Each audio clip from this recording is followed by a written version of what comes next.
자, 안녕하세요 학생 여러분. 오늘도 열심히 수업을 이어가 보겠습니다. 오늘의 수업 주제는 인연이에요. 인연. 옛날에 그런 얘기가 있어요. 진짜 인연 사이에는 눈에 보이지 않는 빨간 줄이 연결되어 있다 라는 그런 낭만적인 이야기가 있죠. 연애로 한번 예시를 들게요. 오늘 이야기는 바로 앞에 영상에서 마지막 부분에 자기의 과거, 자기의 경험에서 좋은 가치를 어떻게 끌어내는지 그걸 설명하기 위해서 인연을 설명하는 거예요. 자, 발음 조심하세요. 인연. 어떤 소개팅에 나갔어.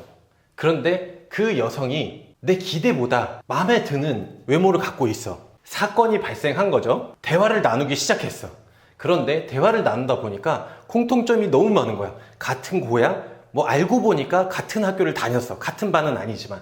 그리고 내가 원래 좋아하던 스타일의 그런 여성이었어. 요리도 잘해주고 노래도 해주고 귀도 파주고 이런 내가 바라던 그 스타일을 갖고 있어. 그런 때 어떻죠? 인연이라고 하죠. 내가 이런 여자를 만나다니 우린 정말 나는 운이 좋아.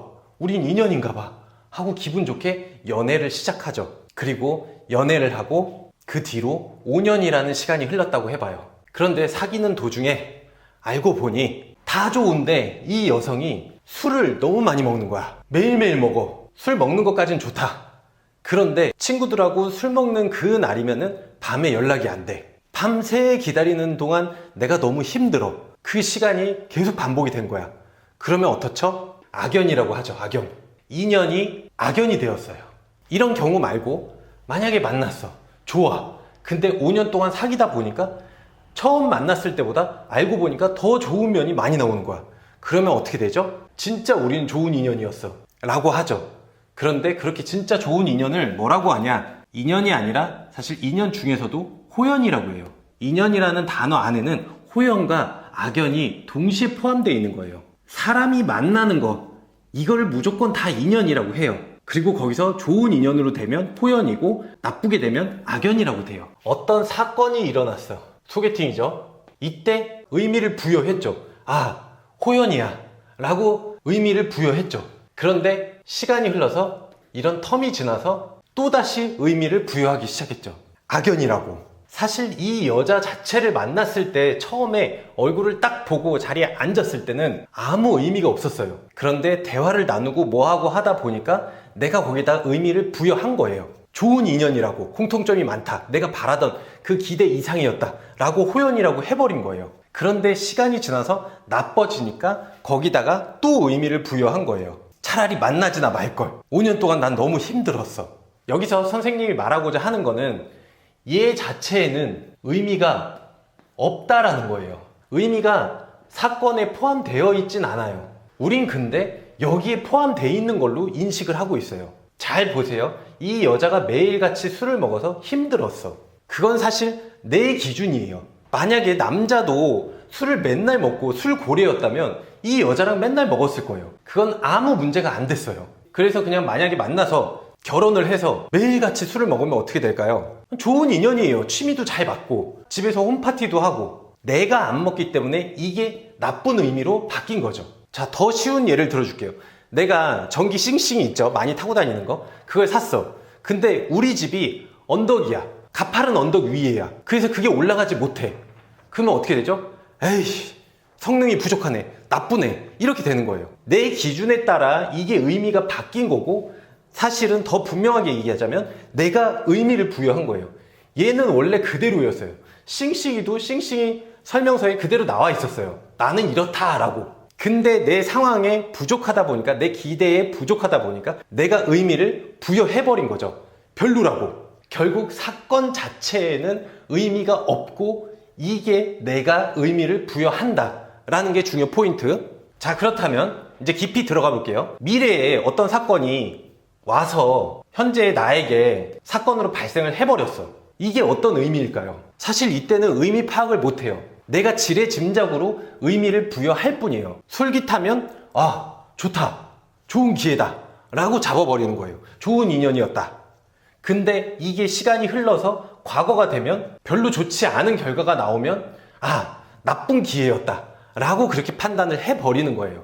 바로 앞전의 영상에서 내가 이런 예시를 들었죠. 40살 직장 다니다가 돈이 별로 없는 사람 예를 들었죠. 그리고 과거 속에서 이 사람은 독서도 했고 취미 활동도 했고 기타도 쳐봤고 뭐 유통업도 해봤고 대학교도 다녔어요. 근데 우리는 이게 별로 결과가 좋지 않으니까 값어치가 없다고 생각을 했다. 그렇지만 나는 여기서 좋은 가치를 분명히 끌어낼 수 있다라고 그랬어요. 앞에 든 예시랑 똑같아요. 이거는 그대로 있을 뿐이고 사건들은 이걸 내가 어떻게 바라보느냐에 따라서 좋은 가치가 될 수 있는 거예요. 새로운 것들을 배운다고 하면 또 익숙해지고 그게 또 잘 될지 안 될지 또 시간이 흘러봐야지 결국에 알 수 있는 건데 이미 지난 거, 이미 우리가 갖고 있던 거를 내가 다시 재활용하자고 그랬어요. 끄집어내자고 그랬어요. 잘 안 됐을 적에 그런 생각들을 많이 했어요. 아, 왜 나한테는 기회가 안 올까? 내 친구는 좋은 기회를 잡아서 거기 사장이 됐는데 왜 나한테는 허접한 사장님들만 와가지고 내가 그런 기회가 안 왔을까? 아니면 인생에 3번의 기회가 온다고 했는데 나한테는 왜 3번의 기회가 안 왔을까? 앞으로 올 건가? 언제 오지? 이런 생각들을 많이 했어요. 와도 그냥 좀 시시한 거 이런 것들만 오는 것 같았어요. 왜 나는 그런 일이 안 생길까? 그래서 이런 말이 있죠. 현재, 영어로 말하면 프레젠트죠. 이게 선물이라는 단어죠. 신이 현재를 선물로 줬다. 선물로 줬는데 어떤 사람은 알아채고 어떤 사람은 알아채지 못한 거예요. 난 못 받았다 하는 거예요. 이미 줬는데. 그 말뜻은 결국에 이걸 어떻게 바라보느냐 이거예요. 현재가 주어졌다는 거는 내가 살아있다는 거예요. 신이 우리에게 살아있음, 살게 해줬음을 감사한다는 게 결국에 선물을 받았다라는 거죠. 누구한테나 현재는 있다라는 그 말인데 이걸 어떻게 바라보느냐, 과거를 어떻게 바라보느냐. 과거는 시간은 지나갔지만 현재였죠. 이것들을 어떻게 바라보느냐에 따라서 선물을 받았냐 안 받았냐, 기회가 있었냐 없었냐 이거죠. 이걸 보다 분명히 설명하기 위해서 능동적인 사람과 수동적인 사람으로 설명을 할게요. 삶에 대해서 어떤 자세를 취하느냐. 수동적으로 삶을 살아가는 사람, 능동적으로 삶을 대하는 사람. 수동적인 사람의 특징은 인생에서 일어난 사건들에 대해서 그저 반응만 한다라는 거예요. 반응은 뭐예요? 찌르면 아, 선물 주면 고마워, 때리면 아, 이거예요. 이게 반응이죠. 이 커플에서도 마찬가지로 일어난 사건들에 대해서 불평을 하고 그냥 있는 그대로 받아들여서 헤어졌을 뿐이고 그게 인생에서 일어나는 것들에 대해서 반응만 했을 뿐이에요. 그리고 나쁘게 평가를 했을 뿐이에요. 적극적으로 의미를 부여한 건 아니에요. 반사적으로 나쁘게 평가만 한 거예요. 이걸 능동적이라고 볼 수는 없어요. 주어진 사건들 앉아서 행동하지 않고 그냥 반응만 하고 내 기대가 중요해요. 내 기대보다 나쁘면 불평하고 나쁘게 평가하고 기대보다 좋으면 헤헤 하고 좋은 인연 이렇게 그냥 받아들였을 뿐이에요. 반응만 했을 뿐이죠. 그리고 능동적인 사람은 개척하고 만드는 사람이죠. 내가 적극적으로 의미를 부여하는 거예요. 기대 이하인 어떤 사건이 온다고 하면 이걸 내가 최대한 내가 만족하게끔 만드는 걸 말해요. 만약에 아까 전에 싱싱이가 언덕에서 힘이 없어. 이런 사람들은 모터를 개조한다거나 뭐 배터리를 더 세게 한다거나 이런 식으로 커스터마이징을 하는, 만드는 사람이죠. 이쪽 태도를 취하는 사람들은 인생이 좀 잘 안 풀리고 그러면 아, 새로운 곳에서 시작하고 싶어 하면서 약간 도피성의 유학생활이나 워킹홀리데이를 가버리죠. 내가 모르는 사람들만 있는 곳에서 다시 시작하고 싶어. 깨끗하게 온전한 걸 좋아해요. 완제품. 그런데 이쪽 사람들은 약간 누더기 인형이라도 만들어요. 아, 이쪽 팔 색깔이 내가 마음에 안 들어. 팔을 빨간색으로 만들고 싶어. 그럼 빨간색으로 천을 뜯어 고쳐가지고 그렇게 만들어요. 완제품이었는데 고쳐서 만드는 사람들. 이런 사람들이 예술가적 기질을 갖고 있죠. 예술가들은, 미술 그리는 사람들은 기존에 있었던 미술의 방법들을 타파하고 깨는 사람. 그리고 내 방식대로 자꾸 그림을 그려보려고 그러죠. 이렇게도 그려보고 저렇게도 그려보고 색깔도 저렇게 칠해보고. 예술가적 기질 가진 사람들이 능동적이에요. 만들어가고 커스터마이징을 하고 덕질, 완벽한 고정불변의 그런 형태를 추구하기보다는 내 필요에 맞게끔 계속 고쳐가는 사람. 선생님도 사실 이 반지하 되게 싫어해요. 나한테는 그런 징크스가 있었어요. 왜냐면은 내가 예전에도 조그만 사업을 할 때도 반지하를 얻어가지고 그렇게 시작을 했을 때 어떤 문제가 있었냐. 여름에 비가 오니까 정말 그때 옷 장사를 하고 있었는데 물이 차버렸어. 와, 내가 그거 쓰레바지로 이렇게 퍼내고 하는데 정말 눈물 나더라고요. 그리고 거미가 진짜 이만한 게 들어와서 내가 그때 이후로는 내가 반지하는 절대 안 산다 해서 나는 돈을 조금 더 주더라도 쾌적한, 그리고 어쨌든 좀 도배나 이런 것들이 좀 잘 돼 있는, 그냥 집 보러 갔을 때 좋은 집, 이런 집을 돈 더 주고 샀어. 근데 그 뒤에 어떤 이런 생각들, 이런 것들이 내 머릿속에서 만들어지고 내가 생각이 바뀌었을 때는 이런 데를 구해서 내가 만들어 가는 거예요. 그리고 내가 영상에서 말했듯이 내가 하고 싶은 대로, 책상? 난 이게 마음에 들어. 난 저게 좋아. 이렇게 하나씩 하는 거예요. 주변의 사람들 얘기를 안 듣는 거예요. 그러다 보니까 결국에 내가 만든 게, 인테리어 장인이 오면 이건 안 좋다, 풍수지리상으로 뭐 이게 안 좋다 하는데, 난 지금 이 공간이 너무 좋아요. 좀 눅눅하고 지하니까 좀 냄새가 날 수도 있지만 나는 지금 이 공간 난 너무 마음에 들어요. 이렇게 만들어 가는 거예요. 이런 사람들이 건축을 하는 사람이죠. 없는 땅에서 내가 원하는 대로 내 필요에 맞게끔 만드는 사람. 초원 벌판에 그렇게 떨어졌어요. 무인도에서. 그런데 비가 와. 수동적인 사람은 나무 밑에 숨겠죠. 피한 거죠. 반응을 한 거죠. 그런데 나무가 이렇게 나뭇잎이 헐거워, 빡빡하지가 않아. 그러면은 비가 새서 뚝뚝뚝뚝 결국에는 떨어지겠죠. 그럼 불평을 하는 거야. 에이, 뭐야 이게. 이런 사람들은 동굴에 들어가도 똑같아요. 에이, 여기는 벌레가 있네. 에이, 너무 깜깜하네. 능동적인 사람은 어때요?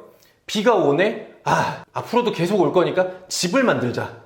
아니면은 이걸 좀 나무를 어떻게 해보자 라고 해서 판잣대기를 만들어서 이렇게 만드는 사람. 동굴에 들어가서도 그러면 어떻게 해서든 머리를 짱구를 굴려서 불을 어떻게든 켜든, 아니면은 동굴이 아니라 어떻게 밖에 나가서 이런 식으로 다시 한번 그 머리를 굴리는 사람이죠. 능동이죠. 개척을 하고 만들어 가는 거죠. 내 삶에 대해서도 이 자세를 취해야 되는 거죠. 과거에 대해서도 그런 자세를 취하는 거죠. 능동적인 사람도 분명히 사람이다 보니까 기대는 있어요. 그런데 이 사람은 기대가 우선이 아니라 내 만족감, 내 필요, 이게 더 우선이고, 그래서 기대보다 좋은 게 오면은 이 사람도 만족하고 즐기고 살아요. 그런데 기대 이하면은 거기서 차이가 나는 거죠. 이 사람은 만족하기 위해서 만드는 거죠, 인생을. 그래서 만족시켜버리는 거죠. 그런데 이 사람은 기대감만 우선이에요. 이게 제 1순위고 오로지 이거예요. 그래서 이 기대감에 만족하지 못한다고 하면은 그냥 나쁜 거예요, 다. 사물이 부족한 거고, 기계가 부족한 거고, 현실이 나쁜 거고, 상대방만 나쁜 거고. 이 둘의 차이 분명히 이해했죠? 자, 그러니까 어때요? 이 여자랑 만나서 5년 동안 사귀고 나서 헤어졌어요. 이 경험을 바탕으로 다음번에는 꼭 술을 안 먹는 여자를 골라야겠다 라고 해서 소개팅 자리에서 그걸 물어봤어. 그래서 이제 좋은 인연이 생겼어. 그럼 뭐예요? 이 사람 때문에 나는 결국에 좋은 인연을 만날 수가 있었다 라고 고마워할 수도 있고, 나는 좋은 여자 만났어. 그러나 이 고통은 고통대로야 라고 생각할 수도 있어요. 내가 생각하기 나름이에요. 이게 보통 자기계발서에서 말하는 긍정주의? 이거 아니에요. 그거랑 분명히 차이가 있어요. 그래서 선생님이 앞에 영상에서 날지 말라고 한데 거기서 찾아내라고 했어요. 내가 가치가 없다. 여기서 뭐가 필요해? 여기서 뭐가 건질 게 있어? 라고 했는데 내가 이렇게 들여다보면 돼요. 한 가지 예시를 들어줄게요. 나는 자기계발서를 많이 봤어요. 그런데 지나오니까 결과가 별로였어. 그러니까 자기계발서가 필요 없다 라고 생각을 했어요. 근데 지금에 와서 생각해보니까 어때요? 아예 필요 없진 않았어요. 왜냐? 자기계발서를 천권을 받기 때문에, 자기계발서의 전문가가 됐기 때문에 자기계발서 비평가가 될 수 있는 거예요. 그리고 이것 때문에 나는 오히려 한 차원 더 올라갈 그 힘을 더 길러야겠다 라고 이빨을 꽉 깨물었죠. 그래서 시중에서 나오는 그런 흔한 조언, 자기 생각에 머무르는 그런 검증하지도 않고 그냥 오로지 내가 해보니까 이게 맞아 라고 그냥 해보는 그런 얄팍한 수준의 자기계발서들에 안 넘어갈 수 있게 됐어요. 그쵸? 이건 내가 다시 시간이 흘러서 부여한 거예요. 그러니까 나는 옛날에 그런 자기계발서들을 아주 그냥 잘근잘근 약점들을 잘 씹어먹게 됐어요. 내가 여기서 맘만 먹으면은 솔직히 돈 벌고 싶으면 자기계발서 책을 쓴다거나 자기계발서 강사가 되면 돼요. 지금 이런 거 안 하고 인기 없는 거 안 하고 솔직히 나 그러면은 자기계발서 잘 쓸 자신 있어요. 정말 많이 봤거든요. 그래서 나오는 멘트가 뻔해. 독서해라, 노력해라, 뭐 행동해라, 뭐 이런 방법 써라. 아주 쉬워요. 그리고 출판사에서도 그런 책들을 아직까지도 많이 원해요. 어쨌든 이렇게 나만의 것에서 찾아낼 수 있다라는 거예요. 각자 찾아내야 돼요. 어떤 공식은 없어요. 자, 자기계발서에 이런 말도 있어요. 오늘은 어떤 일이 일어날까? 선물로 주어지는 오늘 현재, 이걸 기대해 보래요. 그렇게 좋은 자세로 맞이해 보래요. 그런데 그런다고 해서 좋은 일이 그냥 들어올까요? 기대감이 커지면 더 만족을 못하게 되는 거죠. 기대를 안 하는 게 더 좋죠. 그게 스토아 철학의 주장인 거고, 기대를 안 하니까 조금만 좋아도 즐거운 거죠. 딴 길로 새면 안 되니까 어쨌든 오늘은 무슨 일이 생길까? 이렇게 즐겁게 나가서 아무 준비 없이 나가면 어떻게 되죠? 그냥 준비물 없이 나가면, 내 기대만 갖고 나가면 결국에는 그냥 또 반응만 할 뿐이에요. 좋은 일 생겼다? 좋다. 나쁜 일 생겼다? 에이씨, 나쁘네. 이것만 반복하는 거예요. 내가 말한 능동적인 사람, 어떤 자세로 나가야 될까요? 오늘을 좋게 만들어야지 하고 연장을 챙기고 가는 사람이죠. 자유의지, 많이 들었을 거예요. 이게 무슨 뜻일까요? 내 의지를 갖고 자유롭게 세상을 만들 수 있는 거, 내 운명, 내 의지대로 내 의지를 갖고 만드는 거, 그게 자유의지죠. 내 마음대로 세상을 바꾸려고, 운명을 바꾸려고 하는 사람이 진정한 자유의지를 갖고 있는 사람인 거죠. 이게 자유의지죠. 자, 여러분한테는 자유의지가 주어져 있어요. 그래서 내가 이 의지를 갖고 이거를 어떤 고정된 정답이 아니에요. 과거는 내가 좋게 보려면은 좋게 볼 수 있어요. 유익하게 만들어 버릴 수가 있어요. 아까 전에 내가 그렇게 과거 속에서 좋은 점을 발견했다시피 그렇게 바꾸는 거예요. 이걸 깨닫고 난 뒤에, 시간이 얼마 정도 흐르고 난 뒤에 그때서야 실천을 하게 됐어요. 선생님도 약간 뭔가 심심하게 끝났죠. 다음 영상을 위해서 사실은 이번 영상을 찍은 거예요. 다음 영상이 더 중요합니다. 내 영상은 연속 시리즈물이지 단편이 아니에요. 다음 영상도 기대해 주세요. 학생 여러분들, 바이바이.